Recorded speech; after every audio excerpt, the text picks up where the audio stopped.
This is the Jinn's hunting ability. Were you able to spot the difference? If not, no worries, because it can be very subtle to spot, and it was one of the more challenging ones that took me a while to spot myself. But have no worries, because I'm going to show you how you can easily spot the Jinn's hunting ability. And the good news is there's no looping or fancy tactics, but you do need at least to have unlocked a smudge stick and a lighter, because we're going to have the ghost coming towards us, and you don't want to be caught without one of those, right? I would never make that mistake. Oh, I don't have a smudge stick.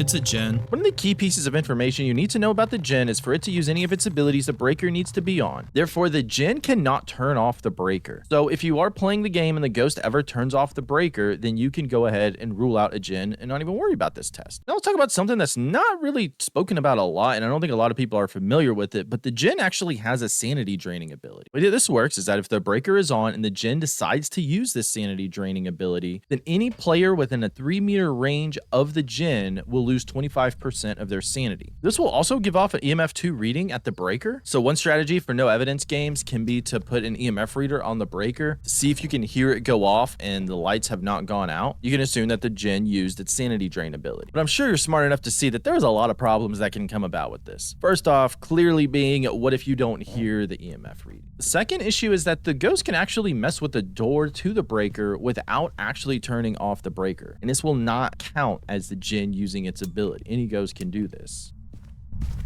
If you are playing with the sanity board on and you happen to see that your sanity seems way lower than what you think it should be, and you've noticed that the breaker has not been turned off in the house, you may want to go into testing for a Jinn during a hunt. Now I'm going to take you into the inner depths of my mind here with what I'm thinking during a game of Phasmo. Super scary, I know. What I would want to test for a Jinn is going to be if I've noticed that I'm down in the hunting range and the ghost has never turned off the breaker. Red flags are going to sort of go up in my head, and I'm thinking, okay, the ghost has not turned off the breaker. We need to rule out a Jinn. So let's talk about the basis for what the Jinn test is. So if you look at the journal entry for the Jinn, it states that the strength of the Jinn is that it will travel at a faster speed if its victim is far away. What this means is that if the breaker is on during a hunt and the Jinn is farther than 3 meters from you and then gets line of sight of you, it is going to speed up to 2.5 meters per second compared to 1.7 meters per second. And then once the Jinn gets to within 3 meters of you, then it's going to fall back from that 2.5 meters per second to that 1.7 meters per second. Talking in specific numbers can definitely be confusing, but I think it's important to throw that out there. So let me just break it down for you to what exactly you're essentially looking for. So I like calling the Jinn's ability basically like a mini Revenant because it's going to increase in speed with line of sight to you, and then it's going to slow down. So essentially you want to look to see, does the ghost have a fast speed increase and then slow down right before it gets to you? Because if so, you're dealing with a Jinn. So here's a setup for it. You're going to want to stand at the end of a hallway or a pathway, somewhere that's far enough back to where you can see the speed increase and then decrease. Now you don't want to be too far away, like all the way at the end of high school hallway, because the ghost is going to be super fast by the time it gets to you, and that's going to be next to impossible to notice. What you're going to see a lot in this video and that you've seen already is that I like to stay in the garage in Tanglewood, and that's a good range to test to see that speed increase and decrease. Really, any hallway in any house is going to work out pretty well. I also recommend you are somewhere near a hiding spot so you can get there quickly and safely after you smudge the ghost. So next, you're just going to wait for the ghost to hunt. Get in position at the end of that pathway or hallway, wherever it is that you have enough range to see that ghost speed up and slow down. Let the ghost get line of sight of you. Look for that speed up. And then right before the ghost gets you, it should slow down, and then you would use the smudge stick and then go run into your hiding spot. Now let's go through some comparisons of what this is exactly going to look like. First, let's look at what a normal ghost speed increase will look like.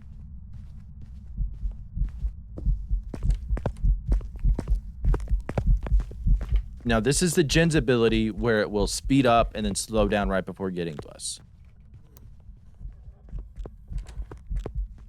Now, let's look at a side-by-side comparison of what a regular ghost does and what the Jinn does. That's a Jinn. That's a Jinn. Again, this can be very subtle, but with practice, you're going to be able to spot it more easily during hunts, and it gets you used to looking at the ghost. And again, you're looking for that fast speed increase and then slow down as it gets closer compared to the steady speed increase that most of the ghosts do. And no evidence runs. I love to test for a Jinn the same time that I'm testing for a yokai, which is what I did in this clip. So you need to click or tap the screen now to learn how to do a yokai test and what to look for. You can further impress your friends and even yourself. Also, be sure to leave a comment with ghosts you would like to see me cover how to test for next. Jinn was one of my most requested, so I knew I had to do one. Thanks for watching, everybody. Happy hunting, and I will see you in the next one.